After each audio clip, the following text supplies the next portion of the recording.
Morning folks, how are we doing? Hope you're well. It is bloody freezing this morning. So just before I start, I don't know how anybody who has to hit that M25 or M1 or any type of road trip to get to work, that takes any longer than 2 hours, do it. Like, honestly, hats off to you. I mean, I remember used to doing like 600-700 mile round trips coming home from the Marines and then coming home and then going back to base. But I guess you get used to it. But yesterday was killer. It's fucking made me super salty and fucking sassy after being stuck in that car. It's a nightmare.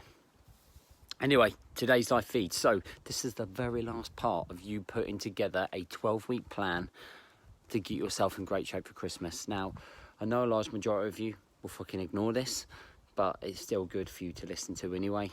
The Brotherhood have got no choice but to make sure they do this, otherwise they fucking get a shoe in. Last part is relationships. Now, I think you might just hear relationships and think, oh, the one with my partner and the kids, but it's not. So it's about you taking into consideration other relationships, such as work relationships, such as friendships, such as circles that you hang around with, as well as obviously your partner, and your kids. So what I want you to be thinking about when you're making a goal when it comes to your relationships is, how can you improve the relationships that you are around, or how can you slowly move away from relationships that are poisonous? So let me give you a quick example about poisonous. For a lot of the time when you are trying to improve yourself, you're going to come up against people who, because they are so unhappy and insecure, let's say it, put it as that, will want to bring you back down. So I'm going to tell you a real quick story. And it's about a family of 3 that going for a walk. They decided to go for a walk on a pier. So as they were walking down a pier, the young boy saw a fisherman and sprinted off into him. So he went off to go and speak to this fisherman and said, hey, what are you up to? What are you trying to catch? And the boy showed him the bucket of crabs. And he's looking down and he starts watching this crab. And there was this one crab. This one crab was creeping slowly up to the very top of the bucket, and he was trying to escape. And he's almost at the very top. He's literally just about to go out. And he says to the fisherman, hey, mister, you're going to lose one of your crabs. Look, he's about to jump out. And the fisherman turns around and he went, he's not going anywhere. Watch this. And all of a sudden, as he said that, all the other crabs started holding on to this crab trying to escape. All of them. Pulling him down, and brought him straight back into that bucket.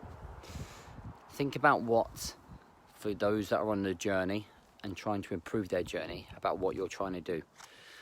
So everyone is in that bucket. Everyone who's trying to, everyone who's self-sabotaging, everyone who's like almost being a little bit negative, everyone who's just happy to eat shit and make poor decisions. And maybe you're the person out of that circle, that bucket, that wants to escape that and be a better person, be fitter, be stronger, be leaner, make better decisions, be more positive with the mindset. But yet every time you try to do that, all these other crabs try and pull you and rein you back in so that you can't do that. Now, you will have them. They will all be all around you. You might not absolutely recognise it yet because maybe you're not that far into your journey yet. Mate, come down a pub.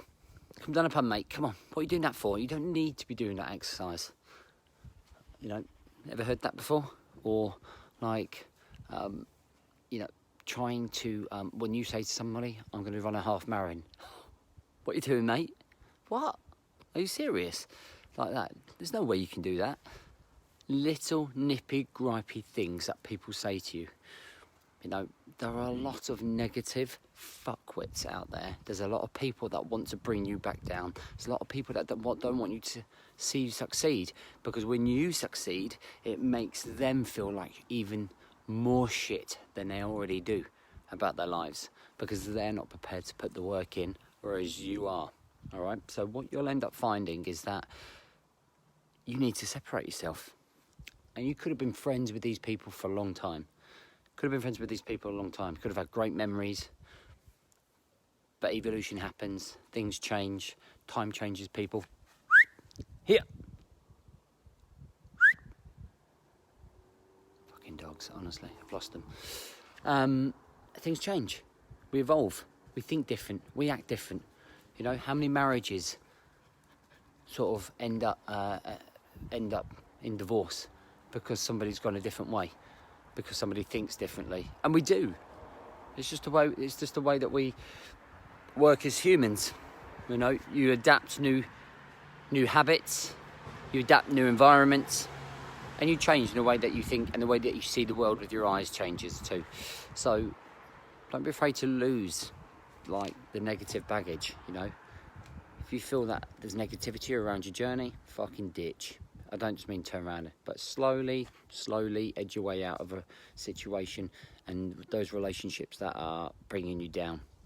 You know, another thing you might want to focus on for your planning is spending more time with your children. So getting your work-life balance right. So being more present at home.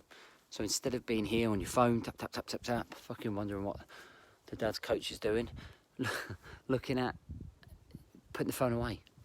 Having that time where you just grab out the board games, get them out, play with the kids, you know, go back to basics, going for a date night, introduce a date night with the missus, okay, introduce a family day, so every Sunday you go out and you focus on being all together with no phones, you know, making relationships that count better, being more aware of your situation, being more aware of your actions, being more aware of your presence, being more aware of your influence. Remember, you are a role model to your kids. The kids will look at you. I look at Alba, who's 16 months. She copies every single thing. Oh my God. Come here. She copies everything that I do. Everything that I do. If I wave, she waves. If I probably stuck up my middle finger, she'd probably stick it up too. But she copies everything that I do, and that doesn't change because I've got an 11-year-old and a 13-year-old, and they will look at me and they're looking for me to slip if I accidentally swear in front of them, or if I, Jessie, come here, or if I accidentally do something that's not an appropriate action, they go, that's all right for me to do it. So you're a role model. You're a role model. So if you're on your phone all the time, when they're trying to talk to you or spend time with you, what are they going to do? You know, it's just little things to be aware of. And nobody's perfect. We don't always get it right. That's just real life. We slip. But just be more conscious of it, okay? And these are things that you just need to think about to improve your relationships. You know, I'm not a relationship counsellor. I'm just talking about making your life better, because a lot of the way that you live your life will dictate on the people that are around you. If you think about the 5 people that you associate with most, are they positive? Are they outgoing? Are they trying to better themselves? Or is it not fitting right now?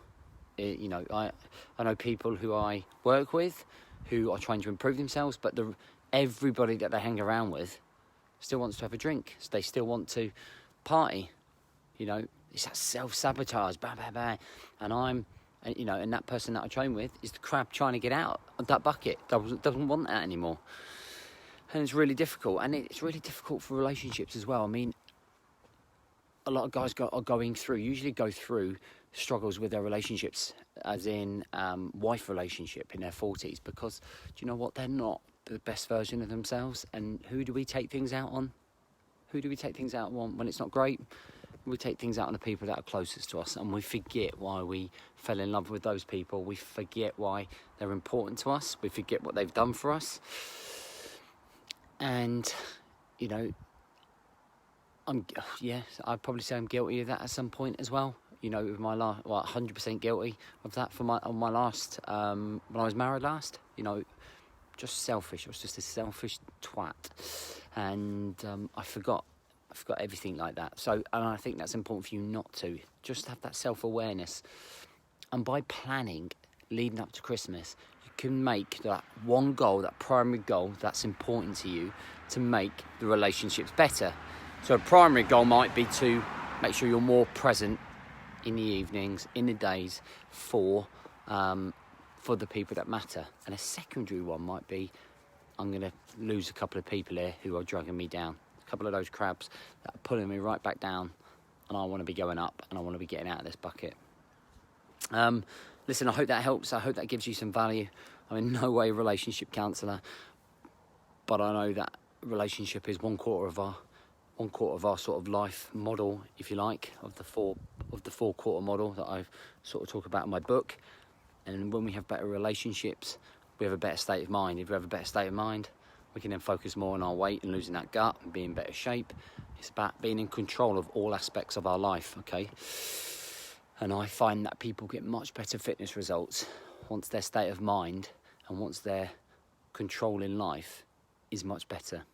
That's it. Okay, I hope you have a great day. I'll be on tomorrow. It is, tomorrow. So I probably might have a competition for you again for a 14-day trial in the Brotherhood.